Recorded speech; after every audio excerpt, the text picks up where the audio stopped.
Welcome, Scott. Thank you very much for offering to be a guest on my podcast, which is Tilt the Future. I'm really pleased to have you on this podcast. I've had the pleasure of knowing you over a couple of experiences with Seth Godin's programs, most recently the Podcast Fellowship. And I've been therefore following you for the better part of 2018 and watched a wonderful evolution in the way that you have developed your work, which is creative on purpose. If at any time I misspeak, please feel free to correct me. No. But I loved the way you pivoted and rebranded, gave me courage to do the same, which I'm really grateful for. And one of the main reasons I am really excited to have you on this podcast is just your generosity. It came through in spades over every experience I've had with you, every interaction I've had with you. And you are in equal parts generous and selfish. And the selfish part is I see you always going out there and striving for more.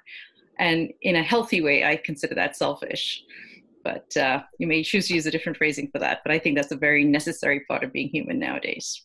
I really appreciate all of those kind words. And it has been my pleasure and honor to be a fellow traveler in multiple Seth Godin programs and to, at times be a steward of your journey and also to be inspired and informed by, your expertise, which is in a very different area than my expertise. And that's what's so beautiful about the communities that Seth puts together is that he brings in people from far-flung domains, but we all have this impulse to simultaneously better ourselves, but also to try to make the world better by making better things. And I don't have any, I think you've said it in a way that's a little different than I would have said it, but I don't think that what you're saying is at all wrong, because I do feel that I am here in the world to help people get from where they are to where they want to go. That's just something that's been hardwired into me since I was a kid, and that I feel that I enhance my own life, my selfish desire to improve myself, most when I am helping others elevate their lives. And so there is, we are simultaneously always inherently social creatures. We cannot survive without each other. There's not a single one of us that has a life where we remain untouched by the work and the contribution of others. In fact, psychological and scientific studies prove that you will simply die if you do not have human connection. But at the same time, we're all engaged in our inner journey and doing our, trying to improve ourselves or trying to, get by in the world. And so this is the wonderful thing about being human. We can hold opposing ideas in our head and engage in activities that are very disconnected, and we can do these things simultaneously. That's a defining human characteristic. So wonderful. One of the things you've most recently done is write a book called Endeavor. And I really loved the way you took a concept that I've been playing with for a long time. You rephrased it and compacted it so graciously and so beautifully. And it's something if you care to, I really would like to talk to you a little bit more about. So your new book is Endeavor, which just dropped at the end of 2018, Christmas. It's a fabulous book. And I most liked amongst, the millions of gems in there. I mean, I've been speaking about it to anyone who can listen. Was this concept between walking somebody else's path, as in following a roadmap, and setting your direction by a compass, and then just finding your own way and testing. I want to respect your time, But if I were to pick one thing for you to speak with me this time in the hope that you'll again accept to be a guest in a later date, this is the one thing I think I'd love to concentrate on today, if that's okay with you. Absolutely. So could you talk to me a little bit about how you came to evolve that concept in your head and how you chose the metaphor and why it matters? Sure. So Endeavor came about very, very quickly towards the end of the Bootstrappers Workshop, which I was coaching in. But as I was coaching in that program, which is Seth's most recent program at the time of this recording, I know he's always cooking up new endeavors of his own. But, I was very excited by the bootstrapping workshop conceptually. I think the idea that you fund your enterprise as you go, as you build it, as opposed to the entrepreneur that gets the VC funding and then buys himself a Tesla and a big building, and then eventually gets around to coming up with some sort of a service or product. I like this idea about kind of the Horatio Alger, plucky little entrepreneur pulling himself up by his own bootstraps. It really resonated with me. So I was struck. I began the bootstrapping workshop with the other coaches in our little separate room, talking about things that I might want to do next. And there was like a convergence of things that happened. The one was that one of my heroes, Michael Bungay-Stanier, appeared on my broadcast and podcast. And he looked me in the eye and he said, if you want to be a force for good in this world, then you need to get your stuff together. He used a different word about how you're going to fund that.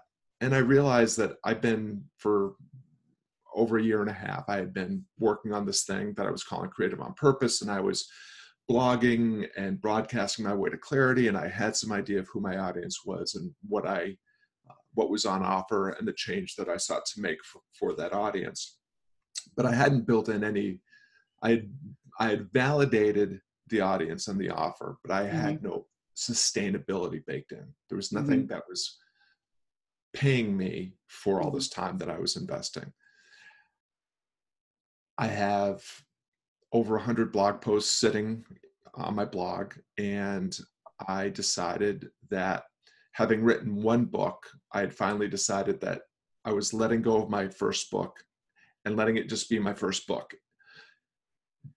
Imperfect as I felt it was, it sold, sells, continues to sell. People continue to write me and tell me how much that book has had an impact on them, but I felt like I had a better book in me. And so why not take this opportunity to write the better book? Better book. Okay. Now that in a book that actually reflects, as you pointed out, my branding as it stands right now in 2018. And I have a blog post about the virtues of a compass over a map in this day and age. And I feel like we're in this brand new age of discovery. And it's not necessarily by choice. It's almost being thrust upon us, because if you are going to try to do things the way that my generation was taught to do it, or my parents' generation was taught to do it, to follow the map, make sure you hit all the locations, go to high school, do well, go to college, do well, get a job, do well, buy a lot of stuff, do well, and then retire and die, but with lots of stuff. Well, that world is not really available to us anymore. Now we have this digital world that's just rife with opportunities. You and I are engaged in a broadcast, so you're a media outlet. You have a show, you have a television show, you can do a movie, you can be a publication, you can have a newspaper, you can have a magazine, you can there's all these things that we can do. And at the same time, this digital world has created this quote unquote monster of AI that's going to take away all those jobs that made our parents wealthy, right? So the maps are outdated, and we need to start relearning how to use a compass. How do we chart our own journey? How do we find our own path? Mm-hmm. How do we use this compass to go to the edges and build our own thing? And so Creative on Purpose is all about doing work with intention and integrity, doing work that is meant to enhance the lives of others, and that is how we will develop ourselves. And so it's a book about, the book is the compass, because the book is simply laying out a bunch of concepts in the beginning, and then a process for identifying an endeavor that you can start to dive into, and a process for identifying your values and your talents and the tribe of people that you need to connect with. And then the later stages of the book is about how to sustain that journey, how to come back to this process. I call it sweeping the floor. Come back to it over and over again. As your life unfolds, you will go through different seasons and find yourself in different situations and circumstances. And so it was very intentionally written to be kind of a literary, text-based compass, Yeah. to help people enhance their own lives by enhancing the lives of others. It's so funny that you use the compass as a metaphor. When I first designed this work, I'd used an inukshuk, and I don't know if you know what an inukshuk is. It's a Canadian, like a wayfinder. Mm-hmm. It's like, most people see it as a collection of stones, but they were actually very clearly set up as a cairns, as a direction. And I just saw it as a sign of generosity from a person who'd been there before, telling people behind them, whom they did not know, what they could expect from, the vista in front of them, either good hunting grounds or danger or whatever it was. And there was a system that the First Nations used to use to offer this conversation with someone who was going to come after them.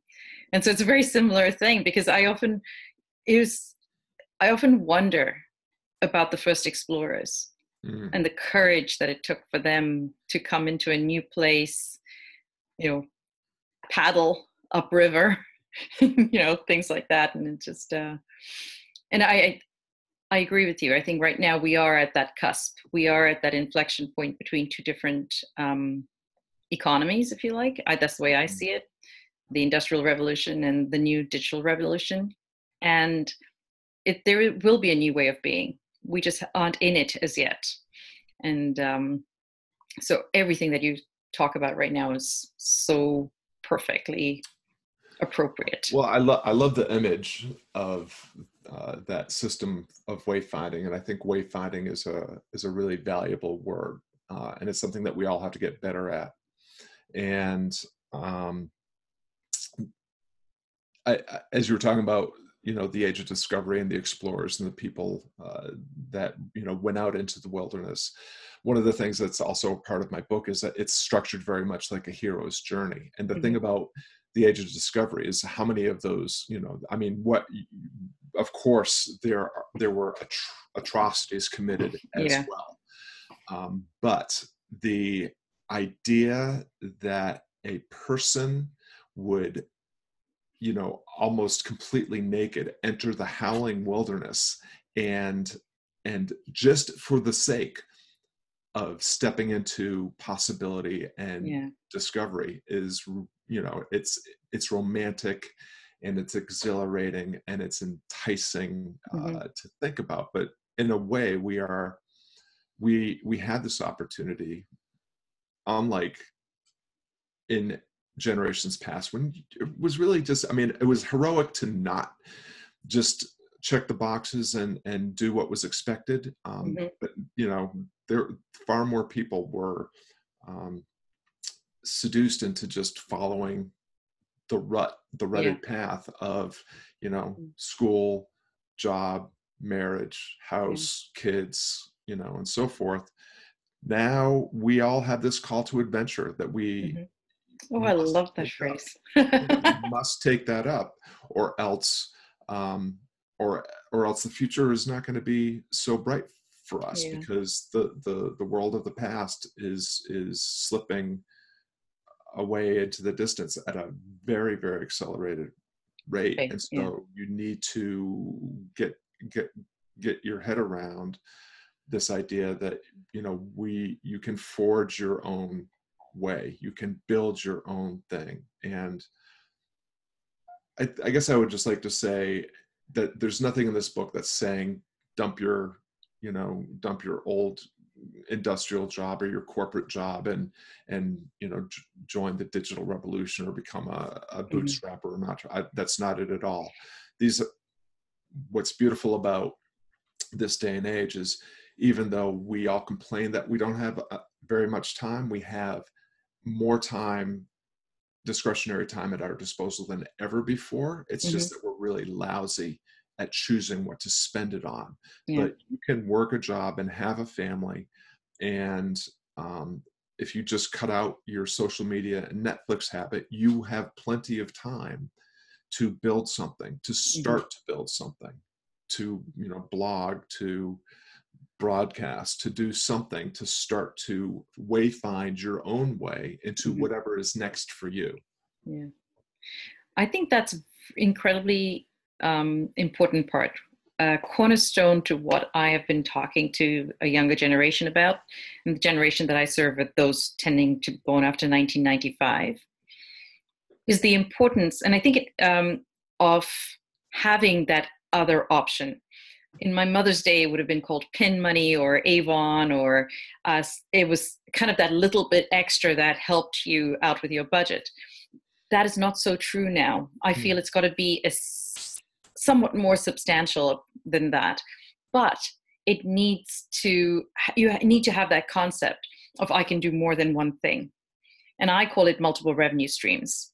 Mm. So whether it is leveraging an asset you already have, which is like your car, and doing, running Uber or Airbnb an extra room in your house, like just having this concept that you have that cushion, you have an opportunity. And like you said, that is really encouraging, to have people come in and use a book like yours in order to develop a skill that they were looking to, either as a hobby or as a financial opportunity. It doesn't have to be it doesn't have to be for financial need, but it can be for, to satisfy your soul. Mm. Well, as you know, the book begins with three really big questions. And Yes.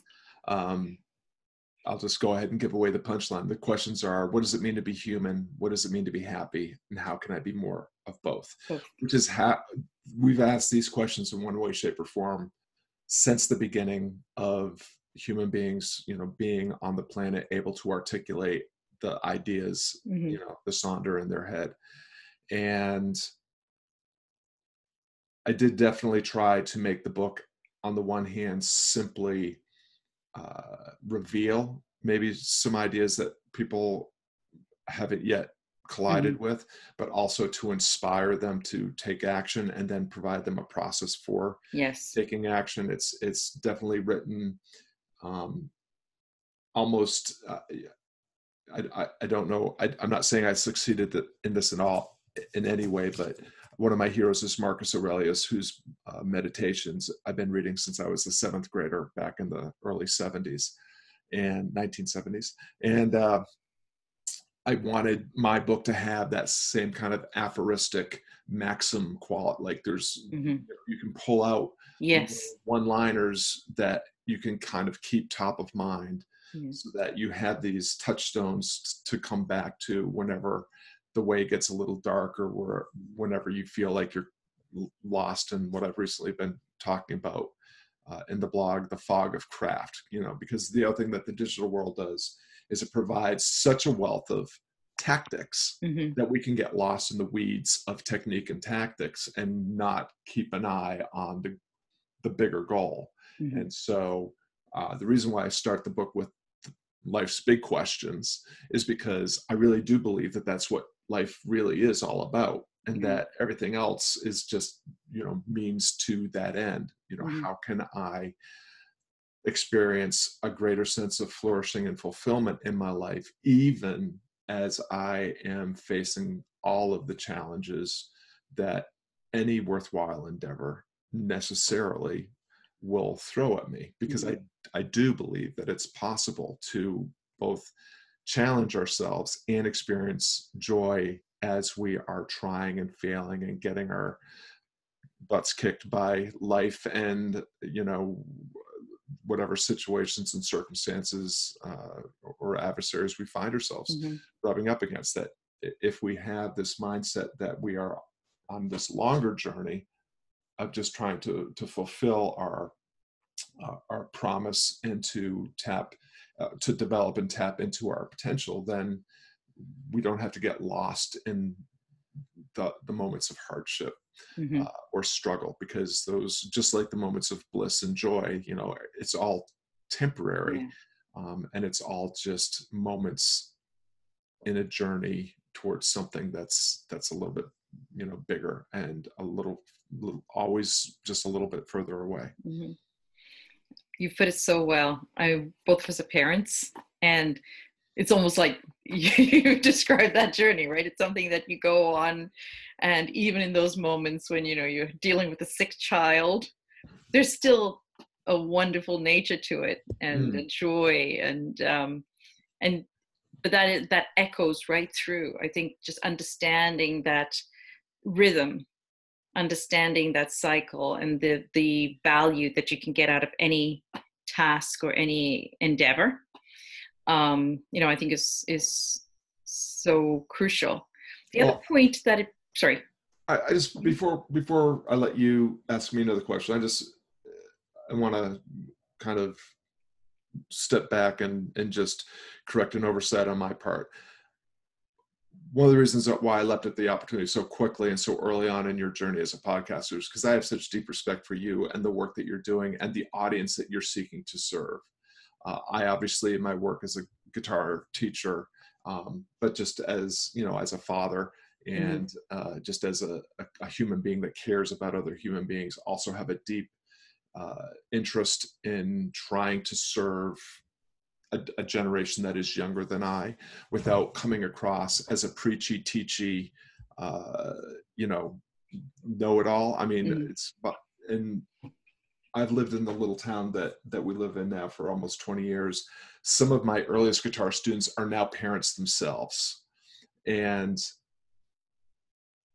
one of the things that I teach a lot of young people, and their busy moms and dads come in and talk about how they're going from guitar lessons to soccer practice, and then there's choir, and then there's the theater group, and then there's a PT, so. And I like to remind parents of high school, middle school aged children, and also all these young moms and dads that are former students of mine that now have, children of their own. When I hear them talking about the struggles involved with being a parent, you come to a point where you really miss that. I'll never forget the first Saturday I woke up and I didn't have to take my son to a soccer game at 6 a.m, 30 or 40 miles away.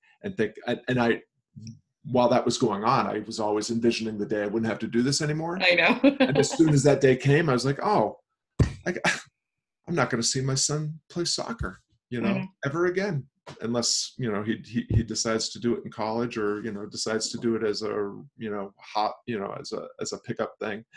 And so the message, so number one, deep appreciation for you and the work that you're doing. And thank you for that, and for the ability to speak a little bit to your audience. But for everybody, we have to remember that it's when we are attaching ourselves to either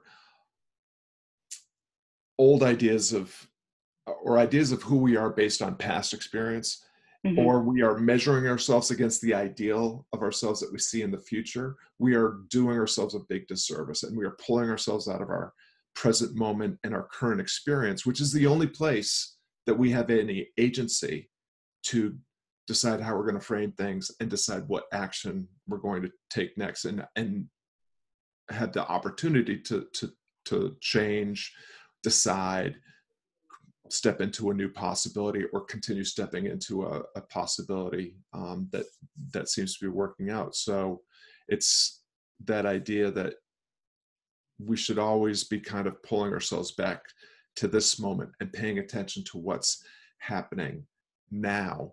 And then, it's not that it's a bad thing to set a goal in the future. It's just important to remember that on our way to that destination, there will be ample other opportunities and possibilities availing themselves to us. And if we are too kind of blinders on, focused on something that may or may not work anyways, we may be missing lots of things that could be working better for us right now.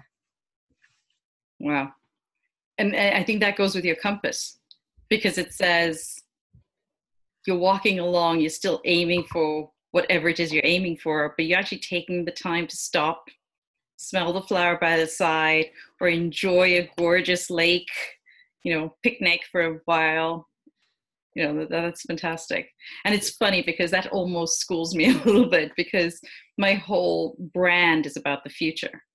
And yet the tilt that I decided to use as part of my podcast is about agency, because I think that is where people are not, they've lost their, or I shouldn't speak for them.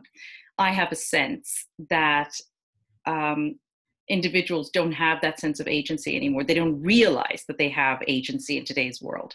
They feel they're being pulled along a path that has been set by somebody else. And tilt for me was a very conscious choice, because it had that sense of agency, because it allows me to communicate to somebody else that you might be flying in one direction, but you have the opportunity to just change that by 1 degree, and who knows where that's going to take you. And you have within you the ability to do that 1 degree. Yeah, so I think tilt is brilliant. I think that tilt does reflect, as you're saying, agency. And what I'm also hearing when I pay attention to your work and I see the change that you're making and I see the messaging, is it's our agent. So we have to talk about agency a little bit, I feel like, but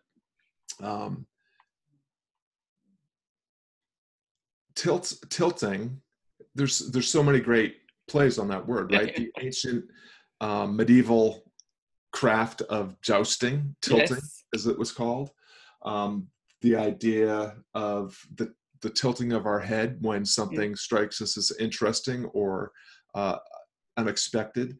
And this idea of tilting in, like leaning into the future, as opposed to being attached to the future, which I think is a very different thing. I definitely get that you are concerned about the future, and that you are helping people, give people tools for crafting and navigating their own journey into the future. But I see your work as still being very present, that you are infusing people with this idea that number one, that they possess agency over everything that matters, which is they have agency over how they choose to see themselves, their situation, and others.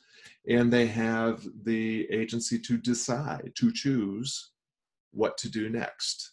And that all it takes to get started is to just lean into that, to just tilt into that a little bit. And I'll add one more to it, which to me, tilt also involves like the whole teeter-totter, which is play and youth and just that sense of exploration, because you can test. You don't have to stick with one direction. And to me, in that, I think that is part of what you talk about as well. It's not not hewing a path and sticking with it, but constantly going back, when you're talking about the other idea there is that there's balance, but you rarely see a seesaw that's parallel to the ground, right? It's usually going in one Yeah. direction or the other. And so there's this idea that, and I love the playfulness thing too. I mean, I'm a musician, I play for a living. So, but I think all those things they're just really Yeah. powerful metaphors for how we can approach life and approach life's challenges and still have this childlike sense of curiosity, courage, creativity, all the things that I talk about in my book, and that idea that, of play at the same time also helps us not take ourselves so bloody seriously, so that we can give ourselves permission to try things that might not work, to fail, and to pick ourselves up and dust ourselves off and go ahead and get back on the teeter-totter, because Yeah. that's what kids do, right? So yeah, but this agency is a word I've been using a lot lately. I've seen it being picked up more and more in the work of our friend and fellow traveler Seth Godin. And I think it's because for so long we had given up our agency in the interest of prosperity. If we gave up our willingness to be in charge of the things that we are capable of being in charge of, then the promise was education, employment, wealth, and things. And now, and it was a seductive promise It that was. most Yeah. of us and our parents gave into. And now that the promise has been taken, it's time for us to take our agency back. And the problem, as I see it, is that we have been led to believe that we control far more than we actually do. And so the cognitive dissonance that I like to create is you only control two things. You control how you choose to see things and what you choose to do next. Good news. The only two things that you need to live a happy, joyful, fulfilled, prosperous life, even as you are being challenged and even as the situation and circumstances that are beyond your control are pushing back against you, the only things that you need are the ability to choose how you frame things, how you perceive things, and choose what you decide to do next. And the Take a more, step. Yeah. and so that's I'm fond of saying it's really simple, but simple is never easy. And so, yes, ultimately, a lot of what we talk about and think about boils down to some pretty basic first principles, some very basic ideas that have been around for a long, long time. Yeah. But it's not easy in the fog of the digital world or the world in general, when we're getting bombarded with messages and information and advertising and advertising of all sorts, whether it's political campaigns or social movements or cultural things. But we had the capacity to decide when we're going to stop, when we're going to zoom out and look at things from a different perspective and from a bigger global picture, and then decide that what is next for us. And I think the more often that we decide to do things that are right for us, but to also announce, hey, I'm going over there, anybody want to come, then we are creating this alternative. And so I had this discussion with some of my friends in a mastermind that I'm in, because one of my friends is trying to make change within corporate America, and I find that heroic and tragic at the same time, because I think it's really, really hard to do that. I'm not sure that our political system and our corporate system and our institutional system and our educational system they certainly haven't expressed any willingness to be changed from the inside. The status quo is really good at winning, because the status quo is really good at winning, and it's really good at squashing innovation and getting rid of challenges to what is. things usually change when something undeniably better is built right up alongside the status quo. Mm-hmm. Martin Luther King didn't go run for Congress to change racial inequality in America. He started a movement outside of the system, Mm-hmm. but made sure that the system saw him every step of the way and change was effected. Gandhi did the same thing. Mother Teresa, most important philosophical, cultural movements, the same. I mean, Mm-hmm. you do the work, you do it in public, you do the the heroic thing of doing all of that Mm-hmm. as the world is telling you that you're stupid and that you're wrong and that it'll never work, and then suddenly they start listening to you, and suddenly you're somebody that we talk about and put in the history books. So yeah, that's my little rant on the importance of agency at this point in time.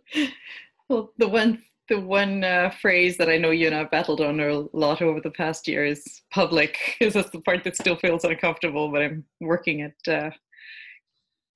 doing that for myself, and I know you've done a great job in doing it yourself. First of all, as setting up a really great example, but also encouraging so many other people to step forth and take that on as well. Yeah, I think well, the work with Seth Godin has been transformative in that the historical version of ourselves felt that any change we made would be insignificant if it hit one person. But with Seth's work, I begin to say, all right, if I'm able to change one person, mm-hmm. and that is a person that matters because it matters to them, then that in itself is something effective. It doesn't have to be 7.5 billion people. Right. That's Right. exactly So I think that was an aha moment for me, because it felt like it wasn't wasted time. right. Mm-hmm. If there was something that I understood that might matter to somebody else, then it was my place to make that difference. So yeah, so that's fantastic. All right, so we're going to pivot a little bit now. Okay. And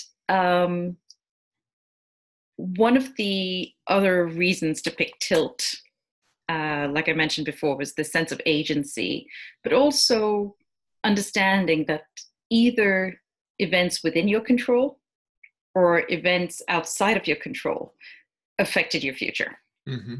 And if you would care to share, you're not obliged to, but is there any such moment that you think made a significant difference in the way you either viewed the world or impacted the way things rolled out for you? It could be positive, it could be negative.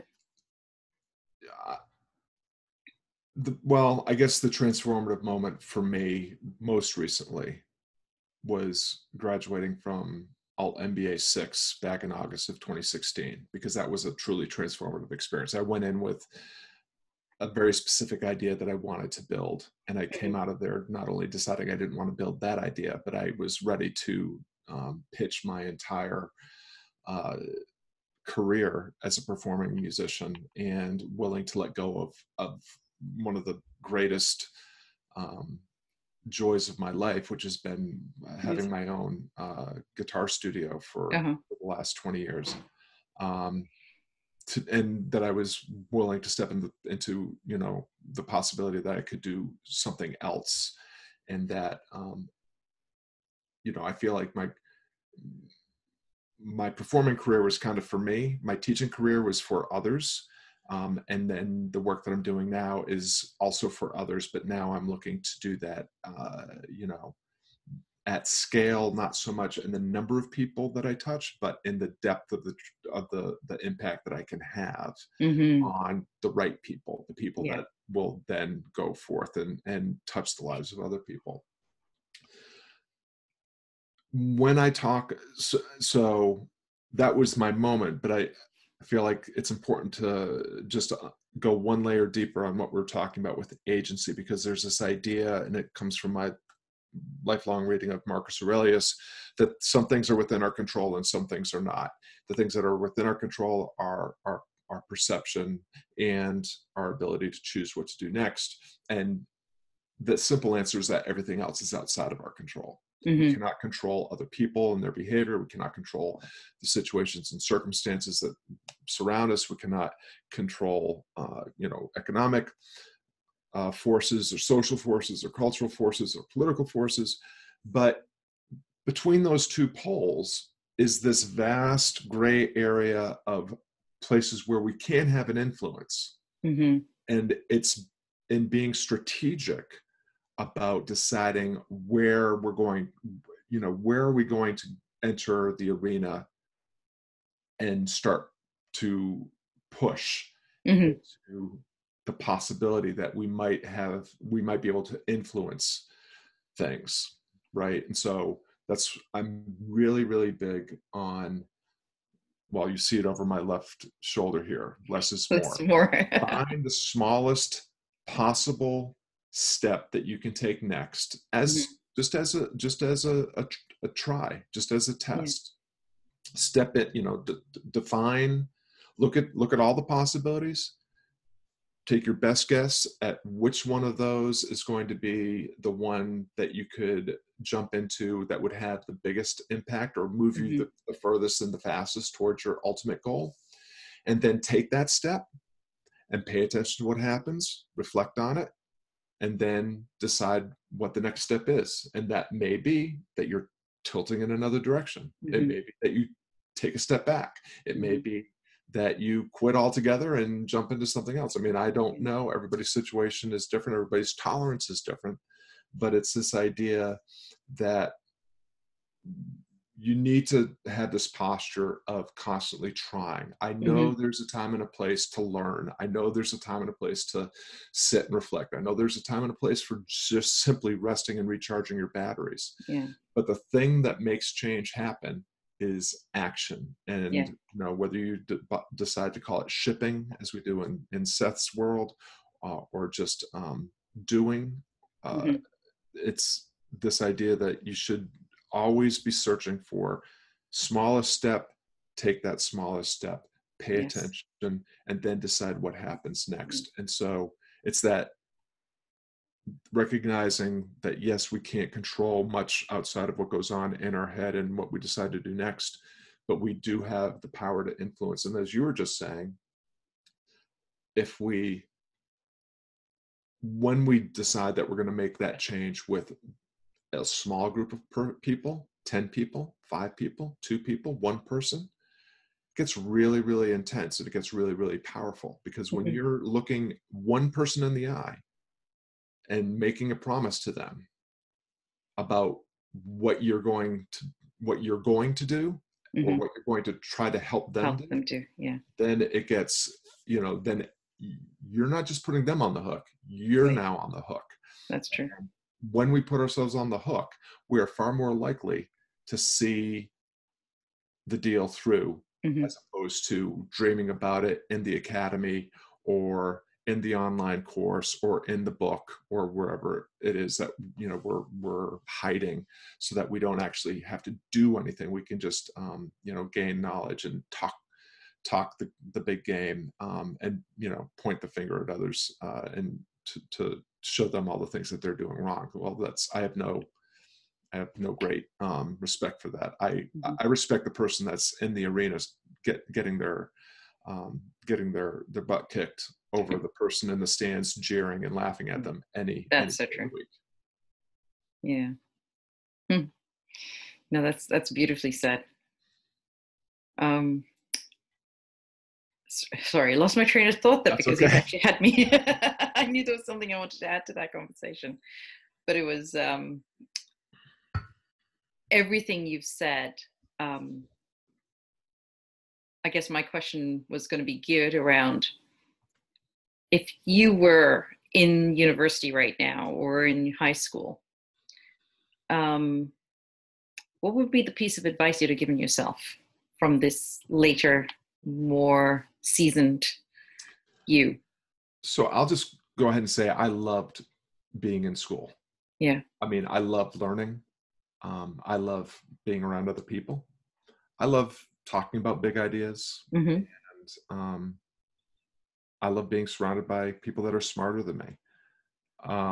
There's nothing inherently wrong with getting educated, getting, learning. But that's a lot different than getting schooled. School is a place where you go learn how to be compliant and quiet and do as you're told. Mm-hmm. So I would say, if I could go back and speak to my student self, even though I feel like I took pretty full advantage of the opportunities in front of me in terms of education and learning, I think that it's important that while you're doing that you also do things too. So I tell my guitar students that the best way that they can solidify the knowledge that they do have, and the best way that they can identify the holes in their knowledge that they need to fill, is take the things that I just taught them and teach them to their mother, their father, their sister, their brother, their cousin. Oh, fantastic. Yeah. Because nothing reveals what you know and what you don't know more than sharing that knowledge with someone else. Yes. So if there are young people that are in school listening to this, definitely take advantage of whatever learning opportunities you have, but then get online and blog about it, get online and broadcast about it, get online and try to connect with other people, share your big ideas, find your others, find your fellow travelers, and be a force for good in this world simply by being yourself, expressing yourself, and leading in that way, which is still such a rare thing. I mean, we all have the ability, Instagram can be much more than a way to show off your six-pack abs or your makeup skills. You could actually be making a difference in the way we see ourselves, live our lives, the way that we get our basic needs, wants, dreams, and desires filled. So nothing wrong with having your fun, but you will find the greatest joy in your life, and you will find the greatest sense of fulfillment and true prosperity by doing work that actually serves others, other people, as opposed to serving your own interests. It was funny because the note that I scribbled down was teach it forward, almost like taking what you've learned, and it is a two-way street, because I found you get so much more joy at watching that light bulb go off in someone's eye when they've got what they've been struggling with, because you've helped them in that journey. Oh, so. I mean, I see it 10 times a day, every day. I mean, just people that don't understand will say to me, "Oh, how can you stand? You taught Wagon Wheel again?" Really? Like, that's such a beautiful song. I don't know how beautiful the song is, but it's a song, and there are people that like it, and there are people that want to learn it, and it does, and it's a vehicle for helping students gather the toolkit through which they will eventually express themselves, and they will find their own voice, and they will find their own way to contribute either to that song or to another song or to their own song. And that's really, that's, music is a language. Languages are used to communicate, connect, and collaborate, and they are at their best when they're collaborative and not competitive. And these are all the things that these are all the switches that I get to turn on every day in my dinky little guitar studio with my little, dog and pony lesson practice. But it gives me great joy, and it gives me an immense sense of fulfillment to do that work, because I get to see it right there in real time. Somebody suddenly gets it. And suddenly somebody that was not a guitar player and was not a singer is now a guitar player and singer. And I facilitated and helped expedite that transformation. It's, what a gift. Yeah, it's beautiful. Makes me almost want to cry just talking about it. Well, I'll just close with this point. We're all musicians. Music is made up of three things: melody, rhythm, harmony. and it's all hung on some sort of structure, a song. Everybody can sing, whistle, or hum a melody. Everybody can tap their foot, clap, or dance to music. We have 2 of the 3 down before we ever pick up an instrument and learn our first chord, our first bit of harmony. So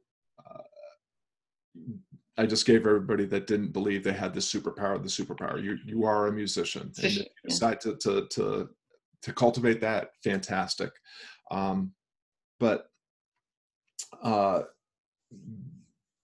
that also means that we're all inherently creative individuals, and that our musical capacity, our creative capacity, our capacity for language, it's all in the service of connecting to others, of serving others. One of the things I tell my students before they do their first public performance, whether it's recital or elsewhere, and they say, well, how do I stop being nervous before I go on stage? Well, you never really, if you care, you never really stop being nervous. But you can, the more you can get yourself to understand and believe and act that you are a vehicle for the song instead of being a vehicle for your ego fulfillment, the better your experience will be. So I always tell them, serve the song, don't make the song serve you. Everything else will sort itself out. It also really helps to remember that anxiety and excitement manifest in exactly the same way in our bodies. So you can just fake yourself out. You can just, every time you feel nervous and anxious, you just say, I am so excited. I can't wait to get out there and sing my song and express myself to my family and friends. And it's amazing.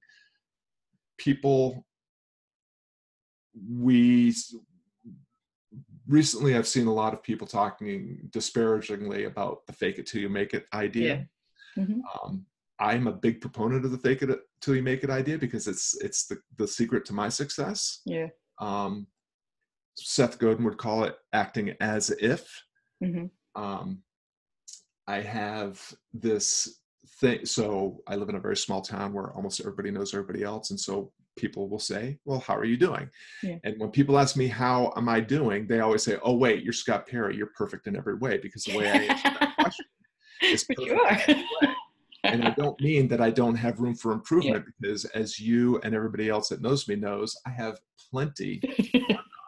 But what is perfect in every way is that I'm doing the best I can with what little God gave me right now. And I know that I will have the ability to work on that in this moment and the next moment and the next moment and the next moment. So the perfect in every way is, on the one hand, an acknowledgement that it is what it is right here and now, which is perfect, right? Because it is what it is. And the gratitude for that. Right. And then at the same time, even as it is what it is, it's not what it will be. And so there's still that there's still possibility to step into and promise to step into. And so I just find that, on a psychological level, it just helps me to say that. And I'll be heading to the coffee shop to get my coffee before I start my day. And the gals at the coffee shop will ask me the question, and then they'll all turn around and say, perfect in every way. And well, I've actually got them saying it now. So now I'm growing this thing where everybody in town is going to be perfect in every way. It's going to be, I can't tell you where I live because we don't want any more people coming here to become perfect in every way. Oh, what a wonderful note to end this podcast on, because that is exactly the spirit of what I want to pass along, is just the joy in living in the moment. And yet anticipating so much more, anticipating abundance, but enjoying the journey as it goes along. Scott, thank you so very, very much. I appreciate your time. And I'm hoping very much that you'll consider coming along as a podcast guest again in the future. Oh, absolutely. I love the work that you're doing, and I appreciate the invitation. It's been a fantastic way to spend an hour. Thank you so much, Karina. Thank you. Take care, Scott. Bye.